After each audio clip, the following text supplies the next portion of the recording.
Vamos dar início então ao nosso encontro de estudos para o Livro dos Médiuns dessa noite. Hoje é dia 20 de maio de 2026, uma quarta-feira, são 20 horas e 2 minutos.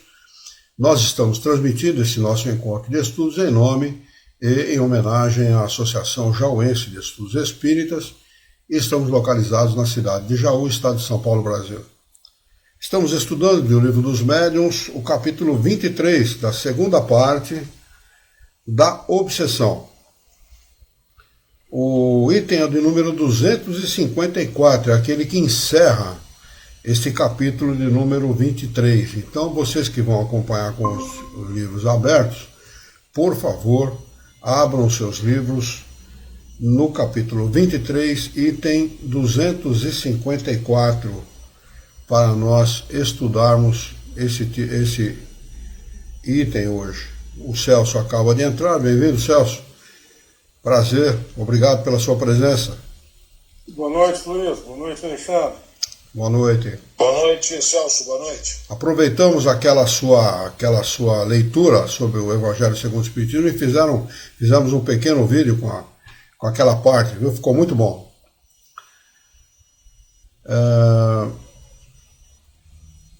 Vamos lá então, só para lembrar, não na próxima sexta-feira, na outra, dia 29, nós damos início à nossa transmissão, primeiro encontro com tema livre aqui no nosso canal.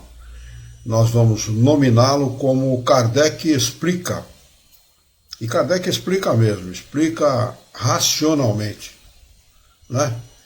Então, fica aí o convite a todos, aos nossos queridos irmãos, queridos amigos, a Janaína, o Jorge, o Alexandre, que aqui está, o Celso, para participar desse nosso próximo encontro no dia 29, com tema livre. Muito bem, vamos lá. Item de número 254 do capítulo 23. Kardec diz o seguinte: encerraremos esse capítulo com as respostas dos espíritos a algumas perguntas, vindo em apoio do que dissemos. A primeira pergunta, eu retomei o início, com a permissão dos companheiros, para a gente fazer aí uma reflexão melhor a respeito desse último item, que é muito importante e muito esclarecedor também. A primeira pergunta que ele faz aos espíritos é a seguinte: por que certos médiuns não podem livrar-se de espíritos maus que a eles se ligam? E como os espíritos bons, que eles chamam, não têm força suficiente para afastar os outros e comunicar-se por seu intermédio? Pergunta Kardec aos espíritos superiores. A resposta é a seguinte: não falta poder ao espírito bom. É o médium que quase sempre não está em condições de auxiliá-lo. Sua natureza é mais adequada a outras relações. Seu fluido se identifica mais com o espírito do que com o outro. É isso o que dá tamanha força aos que querem enganá-lo. Então, é bastante esclarecedora essa resposta dos espíritos.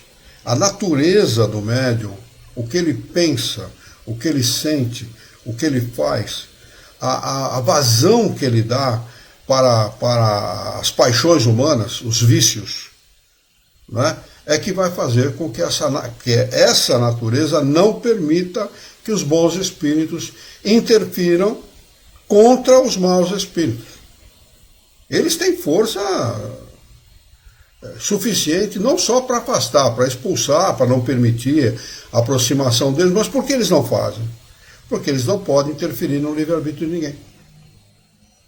Nem eu, nem vocês, nem ninguém pode interferir no livre-arbítrio de quem quer que seja, porque é uma lei natural. O livre-arbítrio é uma lei natural. Se ela é uma lei natural, é uma lei que vem de Deus. É uma lei que não pode ser transgredida. Embora a gente tenha muito dó, muita pena de quem esteja sofrendo, nós não podemos fazer nada, desde que a pessoa não queira esse auxílio. Se ela quiser o auxílio e fizer a parte dela, certamente ela vai encontrar retorno nesse esforço que ela fará para deixar os seus vícios, para deixar o seu modo de vida. Mas se ela se compraz nos vícios, se ela se compraz naquela maneira de viver, naquele jeito de fazer as coisas, ninguém pode interferir. Ela vai ter que aprender por ela mesma. É assim que o Criador age. E é assim que nós devemos entendê-lo. Entendê-lo, L maiúsculo. Entender o Criador. É preciso entender como Deus age com os seus filhos, possibilitando a todos o aprendizado que jamais ele vai esquecer. Nós aprendemos de tal maneira que cala de maneira tão funda no espírito que jamais ele vai esquecer-se daquilo que ele aprendeu. É assim que o sofrimento faz com que o espírito mude as suas atitudes. Porque no próprio sofrimento está a solução para os problemas do espírito. No próprio mal está a solução para os seus problemas. Então eles não podem alterar absolutamente nada. Eles têm que permitir que aquilo aconteça para que o próprio médium aprenda, mude a sua natureza, mude a sua conduta moral, a sua maneira de agir, melhore a sua vida moral, para que ele possa livrar-se desses espíritos, que certamente são muito importunos. Né? Pergunta de número 2. Parece-nos, entretanto, que há pessoas bastante meritórias, de moralidade irrepreensível, e não obstante impedidas de comunicar-se com os espíritos bons. Resposta dos espíritos a essa afirmação de Kardec. Isso é uma prova. Os espíritos que habitam o nosso planeta, eles são uma prova, uma das forças da natureza que são provas para os espíritos encarnados que aqui habitam. Encarnados e desencarnados que aqui habitam. Porque há espíritos que subjugam outros espíritos. Espíritos desencarnados que obsediam outros espíritos pusilânimes, fracos. Eles fazem isso. Submetem. Como um encarnado submete o outro aqui no nosso mundo, a mesma coisa. Não é? Então, são uma prova para nós, uma prova para os encarnados, para que eles aprendam o valor do bem, o valor de agir bem, o valor de ter uma vida correta, uma vida digna, uma vida honesta, uma vida séria, uma vida sem compromissos morais. Que toda vez que o homem se compromete moralmente, ele acaba sofrendo. E só existe uma solução para o encarnado aqui na Terra: melhorar a sua conduta moral. Se ele não melhorar a sua conduta moral, se ele insistir em agir em imoralidades, em vícios de uma maneira geral, ele vai sofrer. Vai sofrer uma encarnação, 2, 3, quantas forem necessárias para que ele entenda o valor da moralidade, o valor da boa conduta moral. Essa é a realidade, essa é a verdade. Não há como escondê-la. É ruim para muitos? Sim, é ruim. Porque a pessoa ela gosta da bandalheira, ela gosta da farra. Né? Ela gosta de fazer o que ela quer e acabou, fim de papo. Ninguém vai interferir mesmo, pode ficar sossegado. Nem Deus, nem Jesus, nem ninguém vai interferir com a sua conduta. No entretanto, a consequência é certa. Você vai arcar com a consequência, e são consequências dolorosas da sua conduta moral, da sua má conduta moral. A minha filha mais velha, a Juliana, ela é enfermeira, formada na Faculdade Paulista de Medicina, que é considerada a segunda melhor faculdade de enfermagem do mundo, a primeira do Brasil e a segunda do mundo. Eu não sei se ainda é, na época dela era assim. Com a interferência agora desses esquerdistas aí, pode ser que a coisa tenha piorado, mas na época dela era. Então, ela se formou numa excelente faculdade, trabalhou durante 13 anos na Santa Casa de Misericórdia de São Paulo, num posto de saúde, que é um posto escola, na Barra Funda, muita gente conhece em São Paulo, excelente tratamento, exames de toda a ordem, de todo tipo, atendem as pessoas da melhor maneira possível. E ela, muitas vezes conversando comigo, ela falou: pai, você com 74 anos de idade, você tem uma saúde extraordinária. Você é autônomo em tudo na sua vida. Você dirige, você viaja, você não precisa de ninguém para te vestir, para te cuidar, porque o senhor não imagina, ela falou. Há pessoas que com 55, 60 anos não são mais autônomos em quase nada. São pessoas degradadas fisicamente. Muitas vezes eu fico assustado com essa afirmação dela, assustado não, surpreso com essa afirmação, porque eu, com 74 anos, não tenho limite nenhum, é o limite natural que o corpo impõe aos 74 anos de idade, não tem mais a mesma mobilidade, a mesma ligeireza, é evidente, tá certo? Mas eu não tenho problema nenhum, eu sou autônomo em tudo mesmo, né? Mas o que faz com que uma pessoa aos 55, 60 anos tenha esse tipo de limitação? Senão as consequências da sua má conduta moral ao longo de uma vida. É consequência natural. Portanto, até para a questão da nossa saúde física, emocional e psicológica, vale a pena uma boa conduta moral. Se você quiser ser feliz em todos os aspectos, se você quer estar bem fisicamente, psicologicamente, emocionalmente, tenha uma boa conduta moral. Vale a pena. É um investimento que nós fazemos. Investimento não só no bem espiritual, na sua boa situação espiritual, mas um investimento até na sua condição física. Não é? Então vale muito a pena. Ele segue.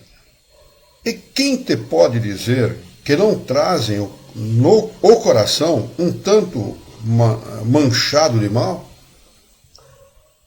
Que o orgulho não controla um pouco essa aparência de bondade? Tem muita gente que de bondade mesmo é mais aparência que outra coisa, né? Como carroça vazia, né? É muito barulho e pouco conteúdo, né? A verdade é essa. Tem muita gente que é assim. Uma carroça vazia mesmo. Os antigos falavam isso, né? Parece uma carroça vazia. Faz muito barulho, mas conteúdo mesmo é pouco. Essas provas revelam ao obsedado a sua fraqueza e que devem incliná-lo para a humildade. A fraqueza inclina o homem para a humildade, ou seja, o conduz à humildade, pelas consequências que ela traz. Sofre, abaixa o nariz. Não existe lugar mais potente, mais forte do que uma cama de hospital para tornar a pessoa humilde. Ali ela abaixa o narizinho mesmo. A maioria abaixa. Tem gente que não abaixa não, né? Eu conheci gente que não abaixou não. Mas a maioria abaixa. A maioria compreende que a conduta dela não era adequada, né? Então ele diz aqui, essas provas revelam ao obsedado a sua fraqueza e devem incliná-lo para a humildade, conduzi-lo para a humildade. Veja como Deus é sábio, né? Veja como a bondade, a misericórdia e a justiça de Deus se revela em todos os aspectos da vida, inclusive no próprio sofrimento que o próprio ser humano se impõe pela sua imprudência. Né? Acaba conduzindo o próprio ser humano à solução para o seu espírito. Como o objetivo é sempre a vida espiritual, o propósito, tudo aqui nesta vida, indica que o maior objetivo nosso deve ser a vida espiritual e não a vida material. A vida material é apenas um meio, não é fim. É um meio através do qual nós atingiremos a felicidade espiritual. Um meio. Muita gente tem a vida material como fim e não como meio. Investe tudo o que ele tem na vida material. Buscando o quê? Conforto, riqueza, prestígio, força social, força política, tudo o que ele puder aqui nesse mundo. Ele quer saber de estar bem aqui, quando ele certamente vai estar mal na verdadeira vida, que é a vida espiritual. Não é a vida material. A vida material é apenas um meio através do qual ele conquista os bens espirituais. Não é? Como boa parte dos nossos habitantes, encarnados e desencarnados, ainda não entendem isso dessa forma, acabam sofrendo mais do que devem e mais do que precisam sofrer. Porque todo mundo sofre, mesmo aquele que tem boa conduta moral neste mundo sofre. Porque é natural, é um mundo de expiação e provas, não é um mundo de delícias. Um mundo onde tem asilo, orfanato, hospital, manicômio, presídio, para citar só os mais corriqueiros, não pode ser um mundo de delícia, não é um mundo que você vem aqui para gozar, você vem aqui porque você vai ter problema. Até porque é um mundo próprio para os espíritos imperfeitos como nós. Então, inclusive as próprias leis humanas conduzem o homem à infelicidade, conduzem o homem ao sofrimento. Quando é imposto ao homem a prisão, olha o quanto de sofrimento é imposto a um ser humano quando ele é conduzido a uma prisão, por exemplo. Por pior que ele seja, vai sofrer muito, mesmo que ele não admita, porque muitos, às vezes, por bravata, né? Não sofre e tal, para mim tanto faz estar aqui como estar fora e tal.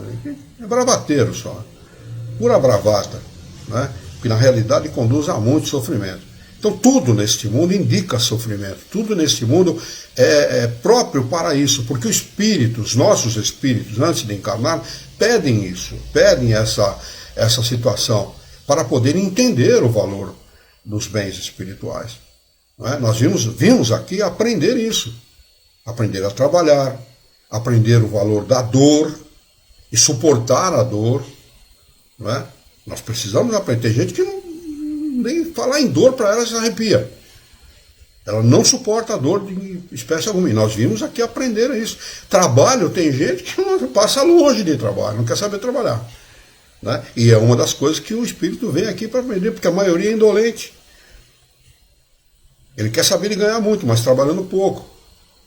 Não é? E a maioria das fortunas legítimas são frutos de muito empenho, muito trabalho, muita dedicação, muitas horas dedicadas a esse trabalho. O nosso mundo é isso. Não é? Não que Deus imponha o sofrimento ao homem. Quem se impõe o sofrimento é o próprio homem. Muitas vezes por aquilo que ele pede ao longo de uma encarnação, ele pede o sofrimento, porque ele precisa entender o valor do bem, né? E outras vezes pela sua imprudência. Um vício ao longo da vida acaba resultando no quê? Numa grave doença. Não há como negar isso. É isso que acaba acontecendo mesmo. Né? Ele segue. Há alguém na Terra que se possa dizer perfeito? Não dá para responder isso, né, com uma afirmativa, né? Não tem ninguém perfeito aqui, né? Aquele mesmo que tem todas as aparências de virtude pode ter ainda muitos defeitos ocultos, um velho fermento de imperfeição. Assim, por exemplo, dizes daquele que não pratica o mal, que é leal nas suas relações sociais.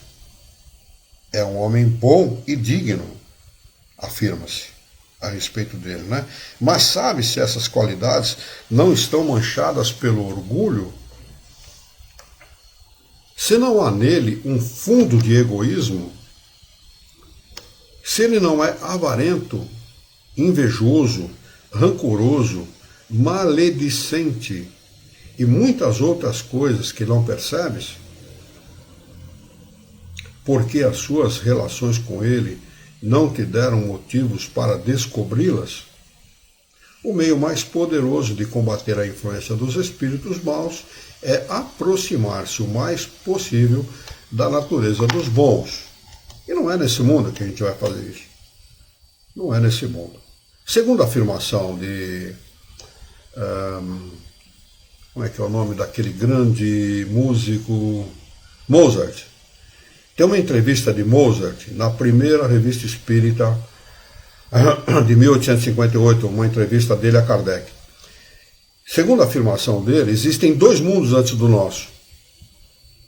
Lá no Evangelho segundo o Espiritismo, quando ele faz a categoria dos mundos, só existe um, que é o mundo primitivo. Mas segundo Mozart, segundo ao que Mozart revela a Kardec, existem 2 mundos antes do nosso. Imaginem vocês. Imaginem vocês o que deve ser esses mundos em relação a sofrimento. E não só a sofrimento, a dor. Há uma vida como encarnado muito curta, muito exígua. Nós aqui achamos que vivemos pouco, né? Aliás, estamos vivendo, no meu tempo de moleque, quem falava, o sujeito está com 80 anos, nossa senhora. Hoje 80 anos é muito comum, né? 80, 90, 100 anos é muito comum, né? Mas nós achamos que vivemos pouco. Imagine nesses mundos. Nós temos países no nosso planeta, países africanos, onde a média de vida do homem é de 35, 40 anos. Imagine em mundos primitivos, né? Deve ser muito menos do que isso. Então, embora nós tenhamos uma vida muito mais longa que esses nossos irmãos, condições de saúde muito melhor do que esses nossos irmãos em mundos primitivos, etc., nós ainda temos um problema seríssimo. Nós, ao longo das nossas estadas nesses mundos, nesses 2 mundos anteriores, de mundos primitivos, e depois do nosso mundo, a gente se corrompeu.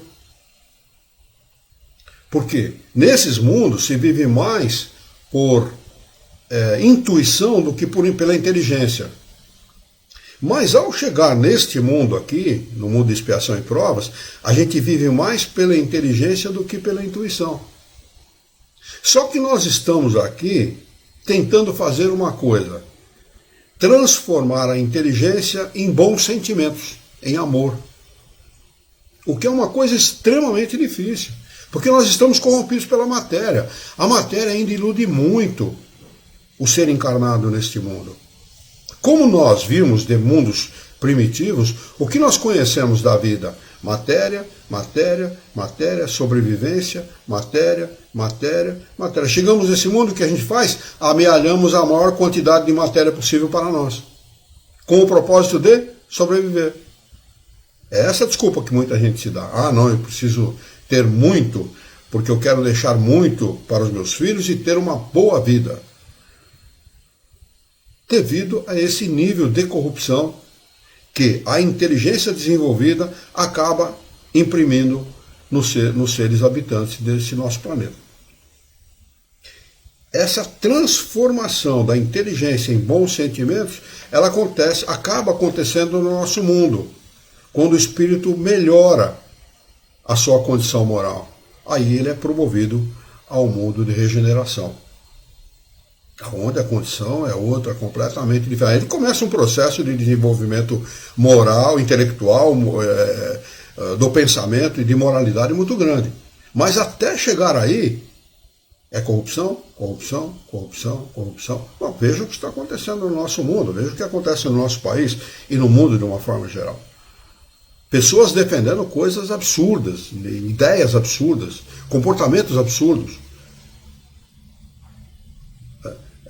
ideologizando o crime. E o curioso é que antigamente, até pouco tempo atrás, não era assim, né? De certa forma, viu, Alexandre? De certa forma, nós estamos nos defrontando com uma realidade trazida pela internet que nós não tínhamos antigamente. Até muito pouco tempo atrás, muito pouco tempo, estou falando de 2004, 2008, 2004, 2008, até uns 2010, mais ou menos por aí, nós não tínhamos o nível de informação que nós temos hoje a respeito do que acontece no mundo. Porque eu sigo um rapaz na internet, chama-se Kleber alguma coisa, não lembro, acho que é Kleber Machado, se eu não me engano.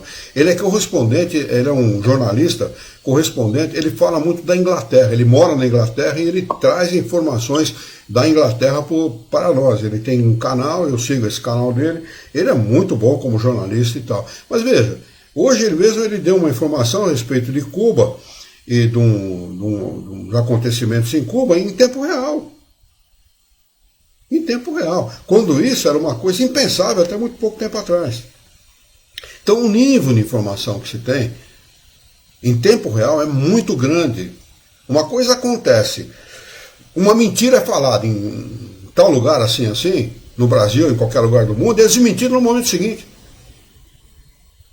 Então o nível de informação é muito grande hoje em dia. Então hoje se tem uma noção de realidade muito grande, que não os nossos pais, nossos avós muito menos, e a minha geração, por exemplo, não tinha até muito pouco tempo atrás. As comunicações, elas transformaram o mundo numa outra coisa. E a gente vê que aí está se cumprindo uma promessa de Jesus, que nada ficaria escondido, que tudo seria revelado. E realmente é o que está acontecendo mesmo. Sem peias. Sem colocar freio nesse tipo de coisa. Porque não há como colocar freio. Não há como colocar. Existem ferramentas hoje em dia que o sujeito, mesmo que seja proibido a internet no país dele, ele usa essa ferramenta e ele acaba por saber o que está acontecendo nos outros lugares. Então, a comunicação hoje em dia, o nível de comunicação, a quantidade de informações que nos chega é muito grande. E coisas de qualidade. Você tem informações de qualidade. Muita gente usa de forma equivocada, é claro. Isso é natural no ser humano, é natural no uso que se faz das coisas. Primeiro usaram a força atômica para fazer uma bomba, para explodir Nagasaki e Hiroshima. Hoje em dia a força atômica é utilizada para ajudar na cura do câncer. Então olha a utilização da mesma força em situações completamente diferentes e opostas. Uma para tirar a vida e outra para preservar a vida. Não é? É assim que o homem age, é natural. Cada ferramenta, cada coisa que chega na mão do homem é utilizada de forma muitas vezes equivocada. E a internet é uma delas. Existe a Dark Web, vocês devem ter ouvido falar a respeito disso. A Dark Web, na Dark Web você compra o que você quiser, de droga, arma, o que você quiser. O que você achar que deve fazer, lá você tem de tudo. Gente fazendo sexo com bebê. É um absurdo. O que acontece ali é coisa astronômica. Né? Mas usa isso quem quer. Usa isso, essa ferramenta é usada por quem achar que deve usar. Eu não acho que vale a pena. Eu, particularmente, não acho que vale a pena você se utilizar dessa ferramenta dessa forma. Ao passo, por exemplo, eu vou falar citar como exemplo isso, quem tem herpes, por exemplo. Muita gente desenvolve herpes labial, herpes genital, nas costas e tal. Eu aprendi um remédiozinho na internet, e eu chamo de remédiozinho porque é simples, tão simples que pode ser chamado de remédiozinho, que é muito mais potente que qualquer remédio que se dê para herpes. E aprendi na internet. Você pega água boricada, um volume de 200 ml de água boricada, compra na farmácia, e um comprimidinho de permanganato de potássio. Coloca aquele comprimidinho dentro da água, chacoalha, ela vai ficar amarronzada, escura, marrom escuro, e passa em cima da herpes. Seca da noite para o dia. A herpes. Ao passo que os tratamentos que se fazem em consultórios e tal são caríssimos e muito pouco eficientes. E eu aprendi isso na internet. A Yara tem herpes, minha esposa tinha herpes nas costas. Eu falei, vamos fazer isso, porque é uma maneira da gente poder ajudar, quem sabe dar certo. Secou rapidamente a herpes dela. Nós já tínhamos gasto mais de R$1.000 com esse troço, entre injeção e pomada e uma série de coisas, e dói muito, aquilo é dolorido e tal. Né? Então é isso. A internet ela deve ser usada de maneira adequada. Se tem mais chat GPT, por exemplo, pergunte o que você quiser para esse troço, você vai obter resposta. Pergunte o que você quiser, inclusive a respeito do espiritismo. Não é? Deixa eu ver se tem alguma pergunta, alguém acrescentou alguma coisa aqui. O Jorge tinha fila na telefônica para poder ligar para pessoas que já estão esperando. É verdade, era isso mesmo. Eu sou dessa época, eu não sei a idade do Jorge, mas eu sou dessa época, né? Da fila para poder telefonar. Muito bem.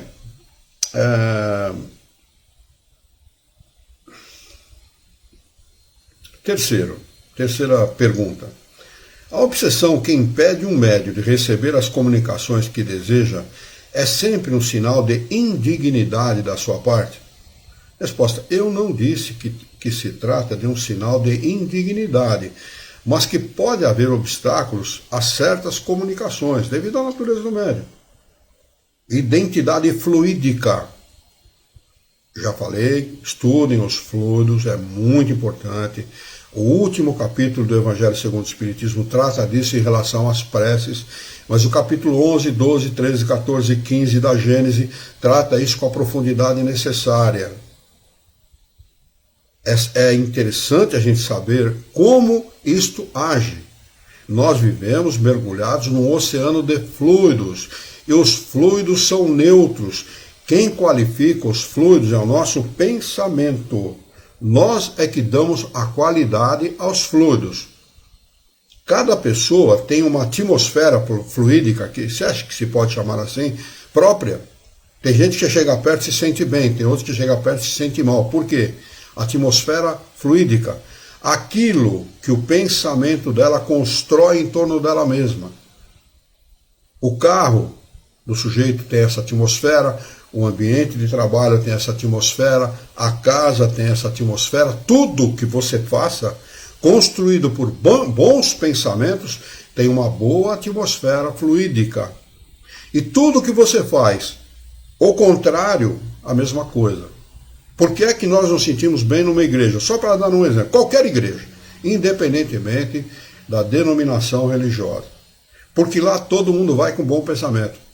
O desejo de se melhorar, o desejo de se ajudar e ajudar o próximo, enfim, qualificam o fluido do ambiente com uma qualidade muito boa. Por isso que todo mundo se sente bem. Eu me sinto em paz na igreja, é claro. Faça isso na sua casa. Mude a maneira de pensar, evite as discussões, ensine seus filhos, seu esposo, sua esposa a fazer a mesma coisa. Então, estudem os fluidos. Não é uma coisa qualquer. É uma coisa extremamente importante, além do que eles são o veículo do pensamento. Se você odiar uma pessoa e emitir para ela maus pensamentos, pensamentos de ódio, rancor, desejo de vingança, tal, ela vai receber. Se ela merecer, ela vai receber. Se ela não merecer, vai voltar para você esses pensamentos. Com a mesma intensidade que você mandou. E o contrário também é verdadeiro. Se você orar por alguém, independentemente de onde ele esteja, encarnado ou desencarnado, ele vai receber as suas orações e o bem que você deseja para ele. Né? Então, é importante a gente saber disso. O nosso pensamento é força criadora. Nós podemos criar o bem e o mal com o pensamento. Então, atentem para isso. Cuidem do seu pensamento. Cuidem da sua maneira de pensar. O pensamento não é qualquer coisa. Parece qualquer coisa, mas não é qualquer coisa. É uma coisa extremamente importante que você pode fazer muito bem ou muito mal com o seu próprio pensamento. Pois não, Alexandre? E talvez essa afirmativa, que eu acho uma das mais espetaculares que eu já ouvi na minha vida, que você acabou de citar, eu sempre volta e meia me lembro disso, de que o pensamento é criador, né? Eu acho que isso é um dos maiores ensinamentos que nós temos para aprender nessa vida, né? Pensamento é forma criadora. Quer dizer, eu acho que isso é uma conclusão que realmente vale as pessoas pararem em um determinado momento e fazerem uma reflexão sobre isso.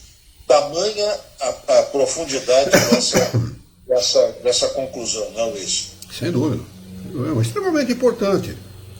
Lamentavelmente, poucos ensinam isso. A não ser os espíritos superiores. Poucos revelam isso. A única filosofia, a única ciência que revela isso é a doutrina espírita. Tá certo? Sabem disso, mas não sabem nem como nem porquê. O como e o porquê e o quando é muito importante. Você tem que saber a respeito. Você tem que conhecer. Você conhecendo, se esclarecendo, você soluciona muitas coisas importantes na sua vida. Uma mudança de pensamento altera tudo. Uma mudança de pensamento, apenas a mudança de pensamento. Quando Jesus disse, perdoa, olha a importância disso. Quando você conhece o valor da qualificação dos fluidos pelo pensamento, você sabe o valor do perdão. E quem quiser ser feliz tem que perdoar. Se você não perdoar, você vai ficar com o ônus do ódio, o ônus do rancor, o ônus da vingança, o ônus de quem não perdoa. Simplesmente isso. Então vale a pena você conhecer esse assunto, saber a respeito desse assunto, estudar esse assunto com a profundidade necessária e mudar a sua conduta. Quem vai ter a ganhar com isso? Você. Ele diz aqui, ele continua dizendo o seguinte: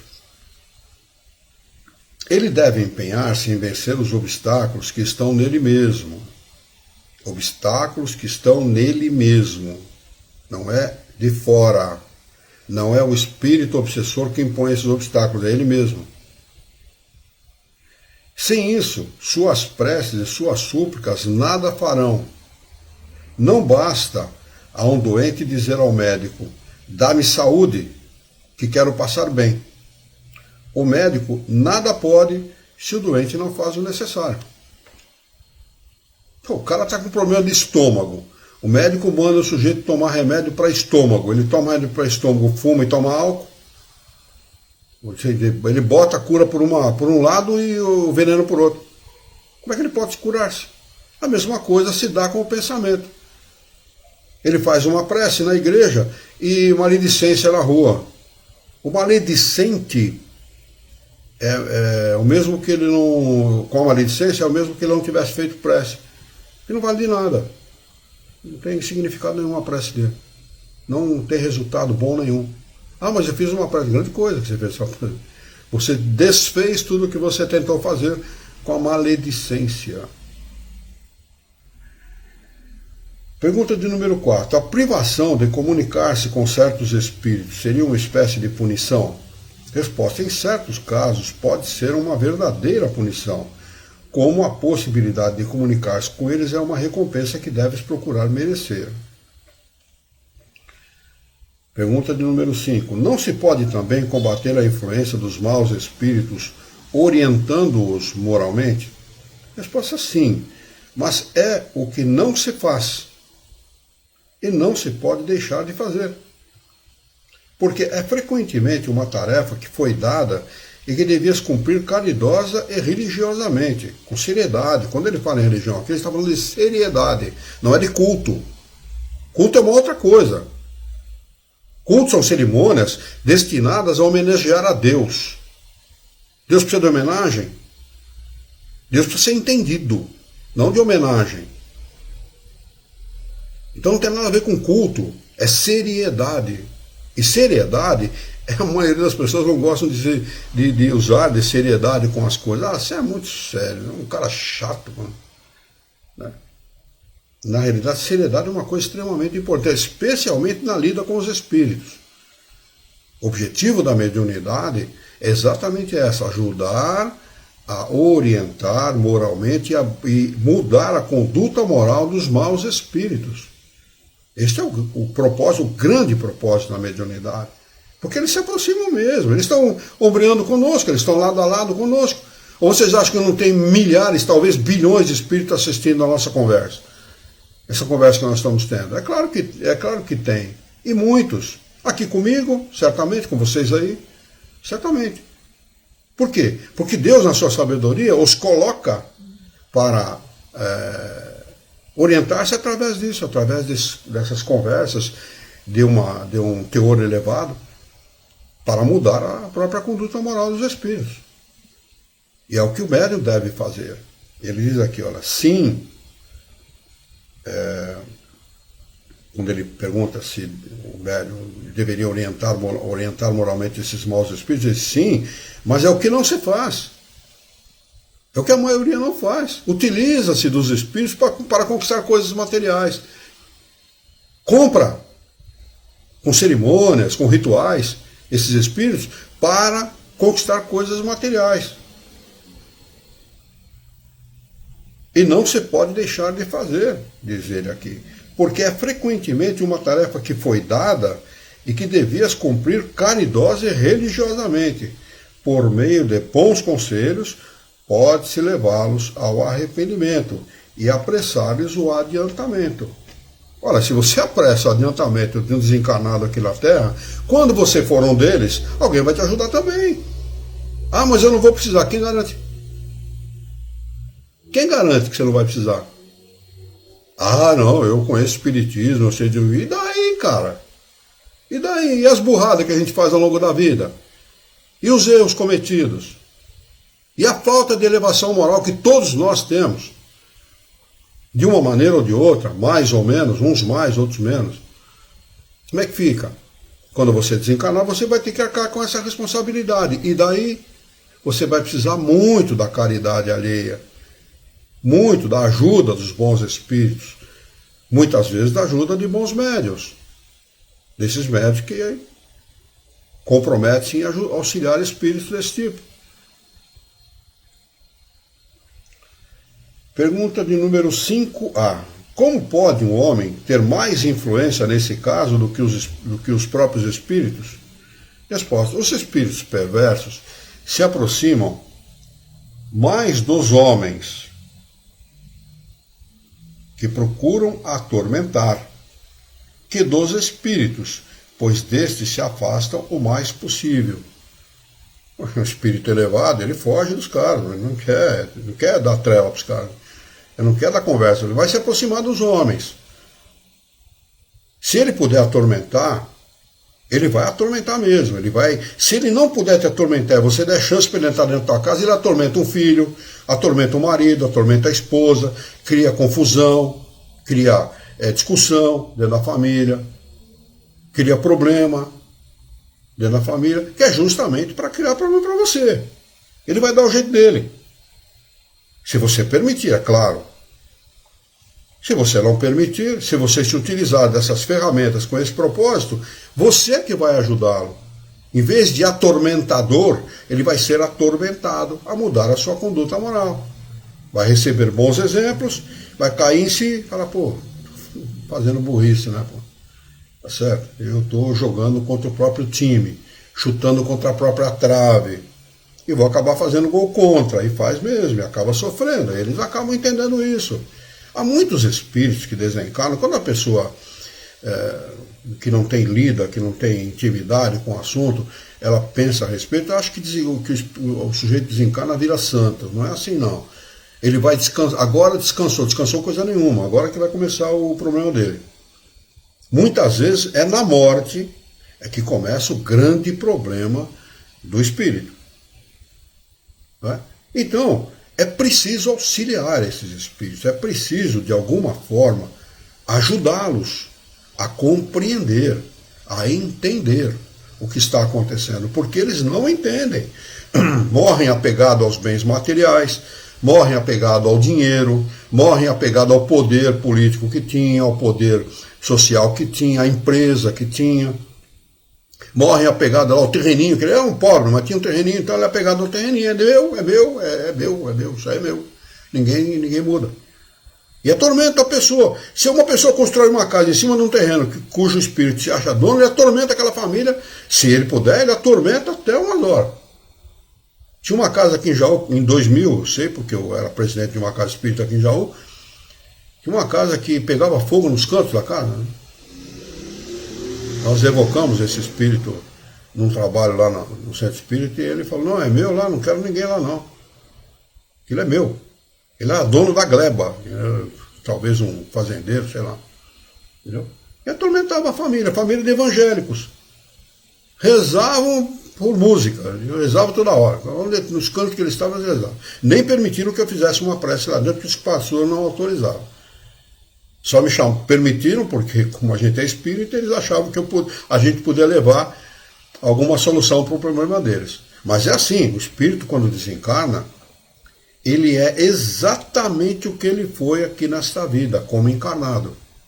Se ele foi autoritário, violento, apegado às coisas materiais, ao corpo físico, à beleza, à vaidade, ao orgulho, à prepotência, ele vai levar para a vida espiritual exatamente aquilo que ele é, ou que ele era. E aí que começa o grande problema do espírito, o grande tormento daquele espírito. Então é preciso esclarecê-los e auxiliá-los. Esta é a função do médium. Esta é a função de trabalhos de desobsessão e de doutrinação. O Jorge escreveu aqui: se nós somos energia, nós emitimos energia e recebemos energia. Nós não somos energias nem emitimos energia, Jorge. Energia, olha, grave uma coisa para você lembrar-se. Energia é força de trabalho em ação, não tem nada a ver com fluido. Fluido é uma outra coisa. Energia é fruto, ela é gerada por uma coisa chamada fluido vital, que é um fluido dado ao espírito para ele ter vida aqui nesse mundo. Tá bem? Fluido é uma outra coisa. Fluido, ele inunda o mundo, o universo todo. Não tem nada a ver com energia. Não use esse termo, porque para um espírito esclarecido, esse é um termo extremamente equivocado. Tá bem? Então não é fluido, não é energia, é fluido. Por favor.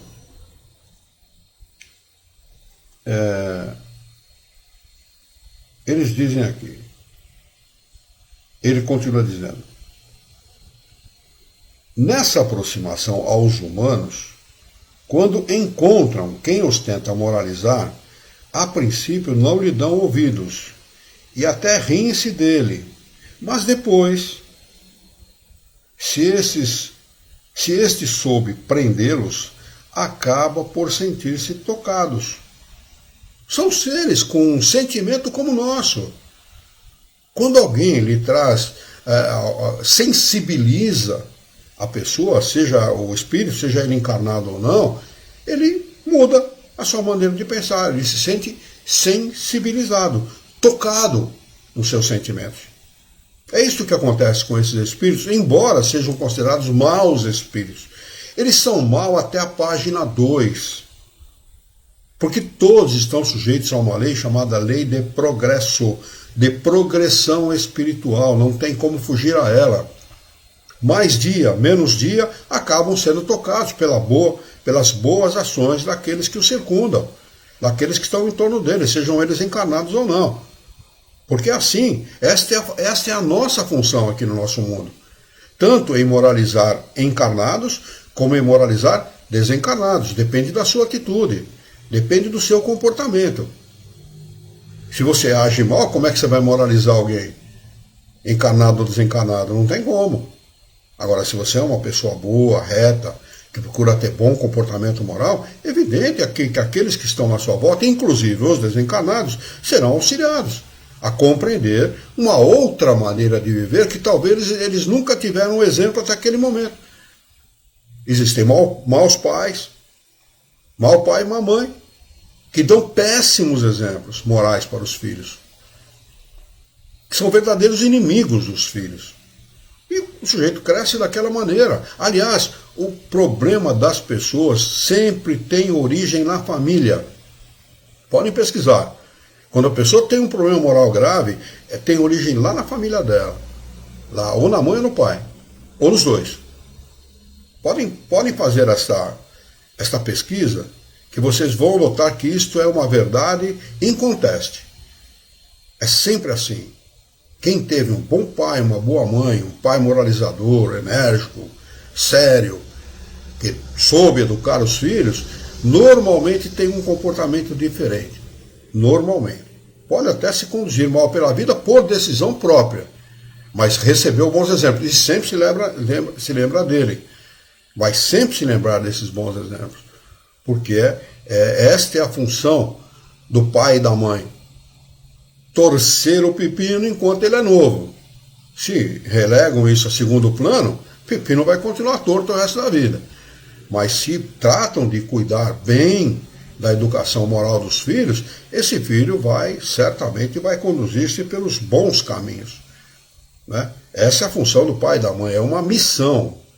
Educar um filho, paternidade é uma missão extremamente importante, que todos os pais têm aqui na Terra. Ai daqueles que relegam essa missão ao segundo plano, ou que não cumprem essa função. Ai deles, que vão ter que responder isso para Deus. Vão ter que responder sobre essa negligência para Deus. Ele segue. O homem não tem, é evidente, mais poder que os espíritos superiores, mas a sua linguagem é mais acessível à natureza inferior. E vendo a influência que podem exercer, os espíritos inferiores compreendem melhor a solidariedade existente entre o céu e a terra. Olha que interessante, gente. Eu vou ler de novo, porque é extremamente importante isso. Esse esclarecimento mostra o quanto que nós temos de responsabilidade em relação aos desencarnados. Prestem atenção. Ele diz assim: o homem, o encarnado, não tem, é evidente, mais poder que os espíritos superiores, mas a sua linguagem é mais acessível à natureza inferior. E vendo a influência que podem exercer, os espíritos inferiores compreendem melhor a solidariedade existente entre o céu e a terra. A nossa linguagem aqui, a coloquial, o dia a dia, é uma linguagem chula, de baixa qualidade. Então se identifica muito mais com eles. Eles se identificam com essa linguagem. É onde você pode auxiliá-los, embora com uma linguagem, vamos dizer assim, do ponto de vista moral, não muito boa.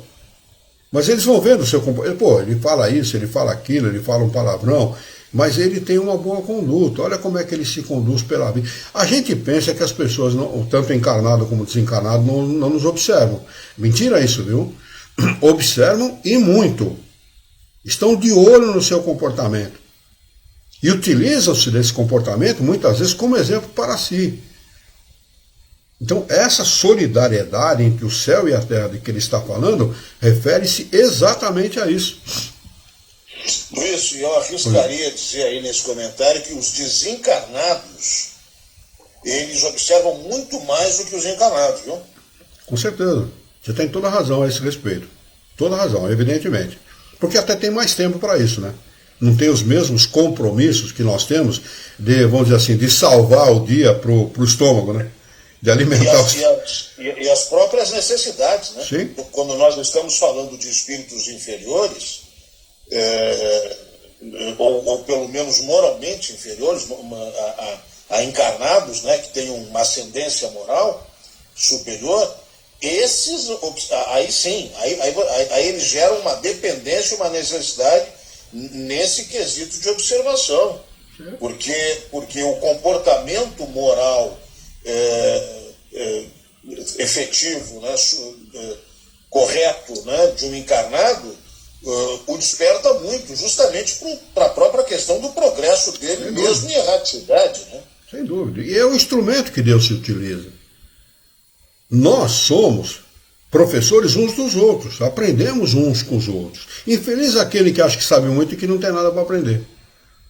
Nós sempre temos muito a aprender uns com os outros, encarnados com encarnados. Imagina desencarnado com encarnado, quando ele tem essa conduta imperfeita, né, dos espíritos imperfeitos.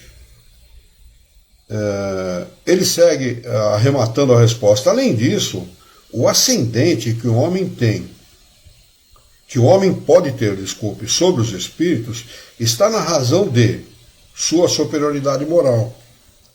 Ele não domina os espíritos superiores, nem mesmo os que, sem serem superiores, são bons e benevolentes, mas pode dominar os espíritos que foram moralmente inferiores.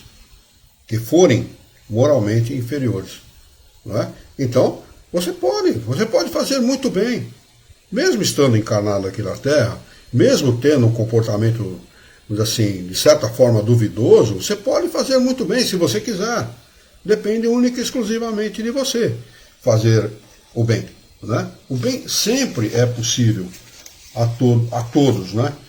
Tem duas perguntas aqui para encerrar os nossos estudos de hoje. Se vocês permitirem que nós venhamos a invadir aí um pouco o horário, nós vamos conseguir arrematar esse capítulo hoje. Aquela história, né? Só para complementar, o bem é sempre bem-vindo. Sim, né? Sim. E sempre muito produtivo, né? Pergunta número 6. A subjugação corpórea em seu desenvolvimento poderia levar à loucura? Resposta: sim. é uma espécie de loucura cuja causa é desconhecida do mundo, mas que não tem relação com a loucura ordinária, ou seja, não é um desarranjo do aparelho, do cérebro, até certo ponto. Depois de certo ponto passa a ser.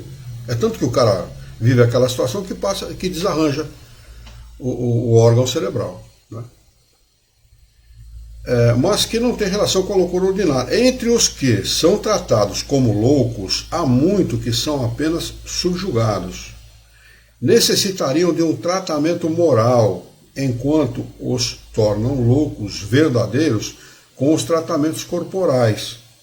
Quando os médicos conhecerem bem o espiritismo, saberão fazer essa distinção e curarão o maior número de doentes do que o fazem com as duchas, os choques e as coisas que se utilizam, os recursos que se utilizam, que são mais de levar o sujeito à loucura propriamente do que à cura, né? Eu não vou lembrar o nome dele, mas ele acho que era de Uberaba, era um médico, psiquiatra, doutor, eu não vou lembrar o nome dele, infelizmente agora, mas ele tratava dessa forma. Era espírita e curou muita gente da obsessão, fazendo o tratamento, não só o tratamento psiquiátrico, mas também o tratamento espírita, utilizando-se dos recursos espíritas para tratar essas pessoas. O que se deve pensar dos que, vendo algum perigo no espiritismo, julgam que os meios de evitá-lo seria proibir as comunicações espíritas? Resposta: se eles podem proibir a certas pessoas de se comunicarem com os espíritos, não podem impedir as comunicações espontâneas. E essas mesmas pessoas não podem suprimir os espíritos, nem impedir que exerçam sua influência oculta. Essa atitude se assemelha às das crianças que fecham os olhos e pensam que a gente não as vê. Infantilidade pura, falta de conhecimento, estupidez numa palavra. Para resumir numa palavra só, pura estupidez do ignorante. Seria loucura, só porque os imprudentes podem cometer abusos, querer suprimir uma coisa que proporciona grandes vantagens, e meios de prevenir os inconvenientes é, pelo contrário, fazer que a conheçam a fundo. Eu vou dar um exemplo rápido, está faltando um minuto ainda, eu achei que ia estourar o tempo, mas acho que não vai não. Mas eu vou dar um exemplo da minha família, da minha casa, dos meus pais. A mamãe foi criada numa família de católicos. A minha tataravó, Dona Rosa, era Rosa Spinelli, uma italiana, veio para o Brasil, católica de carteirinha. A minha bisavó, conheci as duas, a minha bisavó, Elvira Spinelli, estudou em colégio de freiras, e minha mãe foi educada como católica. A mãe casou-se aos 18 anos de idade, lá pelos 20 e pouquinho. Ela tinha uma amiga de infância, cresceram juntas, formaram família juntas e tal, ao longo do tempo, formaram famílias e continuaram a amizade. Essa senhora, chamava-se Maria, eu chamava ela de Tia Maria, não era parenta, mas eu a tratava como tal, os filhos, nós fomos criados juntos e tal. A Tia Maria vinha em casa e elas se recolhiam no quarto, pediam para as crianças ficarem quietas, elas se recolhiam no quarto e faziam preces. Preces para pedir a Deus ajuda para a família, para as dificuldades da vida, que eram muitas naquela época. O marido da Tia Maria era operário, o papai era operário também. Então as dificuldades financeiras eram enormes, são 3 filhos para criar, vocês imaginam. E a Tia Maria também tinha 4 filhos para criar e tal. Então sempre se reuniam, eram devotas e faziam suas preces pedindo ajuda a Deus, aos anjos da guarda e tal, para os problemas da vida. Muito bem, numa dessas oportunidades, a mamãe fica mediunizada. Católica, fazendo prece com outra católica, porque a Tia Maria era católica, de carteirinha. Tá? Fica mediunizada. Quem se apresenta? Qual o espírito que se apresenta? Frei Antônio de Santana Galvão. E ela, ao longo de uma vida, ela foi médium desse espírito. Eu conversei centenas de vezes com esse espírito. Me deu muito bons conselhos. Eu tenho uma dívida de gratidão muito grande com ele. Uma mãe católica, criada por católicos, educada como católico,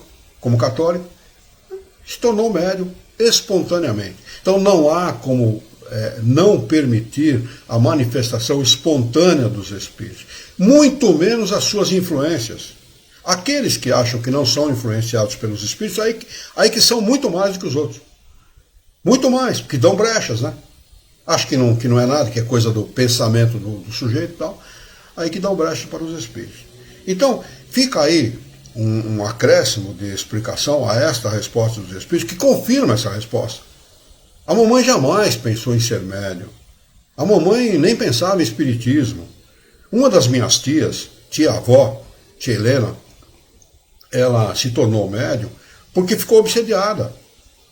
Ela ficava num quarto, filha da dona Elvira, minha bisavó, ficava num quarto trancado, não queria ver nem a luz do dia. Um dia ela sai de penhoar, naquela época as mulheres usavam sobre o vestido de dormir lá, o penhoar, né? E foi numa igreja que estava sendo rezada uma missa de corpo presente, naquela época se fazia muito isso. Em frente ao caixão tinha uma cruz preta, em frente ao caixão, que se colocava, eu lembro dessas cerimônias de corpo presente, e ela se deita de bruços sobre a cruz com os braços abertos. Sem ninguém mandar, sem ninguém pedir. Ela não gostava nem de sair de casa, nem ver a luz do sol ela gostava de ver. Tal era o nível de obsessão que ela se encontrava. Um senhor que estava na missa, espírita, estava presente na missa, foi prestigiar o morto, observando, notou a obsessão da minha tia e acompanhou a minha tia até em casa. O padre não impediu a minha tia de acabou assistindo, rezando a missa com a minha tia lá deitada de bruços sobre a cruz. Acompanha a minha tia até em casa, ela entra em casa e ele fica no portão, naturalmente, né? É estranho, né? Ela entra em casa e fala para minha bisavó, mãe dela, eu quero falar com este homem que está aí na porta, eu preciso falar com esse homem. A minha bisavó vai até o portão, convida o homem para entrar, ele entra, conversa com a minha tia, acaba levando a minha tia para a Sociedade de Estudos Espíritas 3 de Outubro, onde ela, durante 50 anos, ela, os filhos, eu, que sou sobrinho neto e tal, acabamos frequentando esta mesma casa espírita, onde ela curou-se da sua obsessão, né, e acabou trabalhando como médium ao longo de 50 anos. Então a manifestação natural, espontânea dos espíritos, ninguém impede. Então o conhecimento desta ciência chamada doutrina espírita é extremamente importante para solucionar esse problema, para não deixar um problema como esse que atingiu a minha tia Helena chegar no nível que chegou dela. O problema dela chegou no nível que ela estava a ponto de ser internada no hospício. Por vontade do Criador e com a ajuda do seu espírito guia, certamente não aconteceu isso, e ela acabou sendo encaminhada para o lugar correto. Me encaminhou seu filho, encaminhou outras pessoas da família e tal, para esta casa espírita. Então, não adianta querer negar esta realidade. Os espíritos são uma das forças da natureza e uma realidade no nosso mundo, e se manifestam espontaneamente quando eles querem, quando é da determinação de Deus, com o propósito de ajudar os espíritos encarnados e desencarnados a melhorarem. Muito bem, passamos 6 minutos do tempo, e se alguém tiver alguma coisa a acrescentar, alguma coisa a dizer, é possível. A Marisa Gonçalves Ruiz: se uma pessoa tem raiva da gente, oramos por ela, ela poderá vir um dia conversar com... Sem dúvida, Marisa, sem dúvida. Tenha certeza, e olhe, continue, se você está fazendo prece para essa pessoa, continue fazendo, é um investimento que você está fazendo na tua paz, e na paz dessa pessoa também. E aproveitando, convidamos a Marisa para dia 29, sexta-feira, não essa próxima sexta-feira, na outra sexta-feira, nós temos uma reunião de espiritismo. O assunto vai ser espiritismo com tema livre, onde você pode fazer esse tipo de pergunta e outros tipos de pergunta. Eu não vou me estender mais na resposta, devido à exiguidade do tempo, então não vou me estender mais na resposta. Mas no dia 29, se você quiser, você pode fazer essa resposta, nós vamos conversar sobre esse assunto um tempo mais longo, tá bem? Muito obrigado pela sua presença, viu? Aí no YouTube. Lá no Facebook, o Jorge, muito obrigado, professor, não me chame professor, porque eu não sou professor de ninguém, olha, quando muito de mim mesmo, viu? Tenho muito a aprender com todo mundo e com os bons espíritos, como todos nós. Pela sua excelentíssima aula de hoje, gratidão. Eu é que agradeço. Aqui o Dirceu Meado escreveu uma coisa muito importante aqui, doutor Inácio. O nome dele, daquele médico que eu citei, é Inácio Ferreira. Façam as pesquisas aí na internet. Doutor Inácio Ferreira. Este foi um espírita na acepção do significado do termo. Ajudou muita gente e curou muita gente com a sua sabedoria, com o seu conhecimento. Doutor Inácio Ferreira. Obrigado, viu, Dirceu, pela sua ajuda. E a Marlene Pisoni Teixeira deu uma boa noite para nós aqui no Facebook. Boa noite para você também, Marlene. Obrigado pela sua presença. Estão todos convidados para no dia 29 nos encontrarmos aqui pela internet para uma reunião com tema livre. Tá bem? Muito bem. Se alguém tiver mais alguma coisa para perguntar, alguma coisa para acrescentar, fiquem à vontade. Senão nós vamos fazer a nossa prece de encerramento, se a garganta permitir. Muito bem. Então eu convido a todos os queridos amigos, queridos companheiros, queridos confrades, a esquecermos os nossos encontros e desencontros desse dia, para unirmos os nossos pensamentos e mentalizarmos a figura excelsa e amiga daquele que é o nosso mestre, modelo e guia de toda a humanidade, Jesus de Nazaré. E juntos com Jesus vamos nos dirigir ao Criador, ao Senhor da vida, fonte inesgotável de paz, de amor, de bondade, de misericórdia e, sobretudo, de justiça, para agradecer muito a Ele pela oportunidade que tivemos em nos reunirmos para estudar as questões propostas pelo Livro dos Médiuns dessa noite.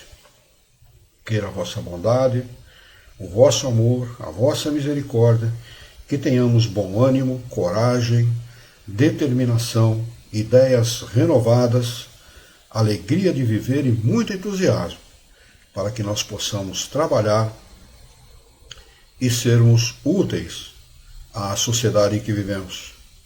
Dá-nos ainda, Senhor, a coragem e a força moral para orientarmos a própria existência por um profundo e sincero respeito pelo nosso próximo. Em Teu nome, em nome de Jesus, em nome dos bons espíritos, em nome do nosso diretor espiritual e de toda a sua equipe, nós declaramos encerrado o nosso encontro de estudos dessa noite. E que assim seja.